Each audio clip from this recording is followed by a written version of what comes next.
काजू खैलू की हो बादाम खैलू, काजू खैलू हो कि बादाम खैलू। ए भौजी एतने दिनमा एतना कैसे मोट भैलू। ए भौजी एतने दिनमा एतना कैसे मोट भैलू।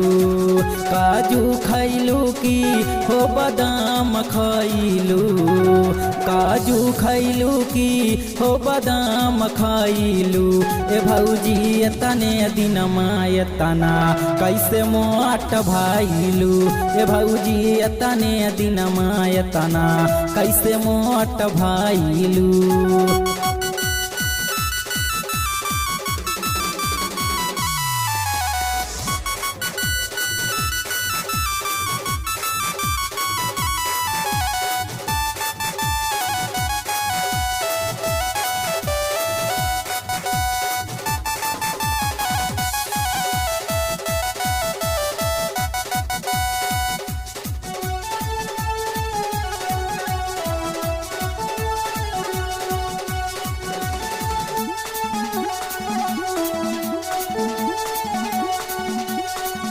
भैया जितेंद्र के कैसे समझाई हो।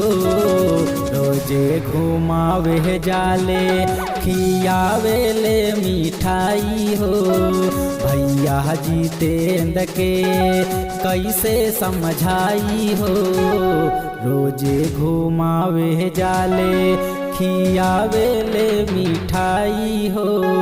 भैया जितेंद्र के कैसे समझाई हो। रोजे घुमावे जाले खियावे ले मिठाई हो। बर्फी खैलू की चॉकलेट खैलू। भौजी बर्फी खैलू की चॉकलेट खैलू। भौजी एतने दिनमा एतना कैसे मोट भैलू। भौजी एतने दिनमा एतना कैसे मोट भैलू। भौजी एतने दिनमा एतना कैसे मोट भैलू।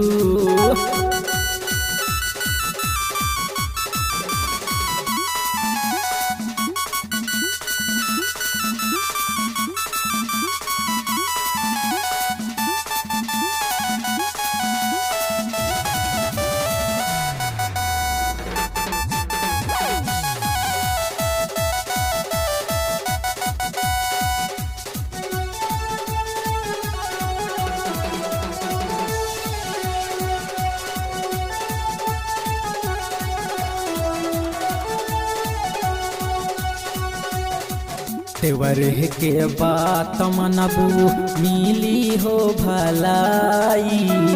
काम खाइल करा भौजी तू रसमलाई। देवर के बात मनबू मिली हो भलाई। काम खाइल करा भौजी तू रसमलाई। देवर के बात मनबू मिली हो भलाई। काम खाइल करह भौजी तू रसमलाई। जखमी काहेला कैसे फूल लगाइलू। जखमी काहेला कैसे फूल लगाइलू। भौजी एतना दिनमा एतना कैसे मोट भैलू। भौजी एतने दिनमा एतना कैसे मोट भैलू। भौजी एतने दिनमा एतना कैसे मोट भैलू।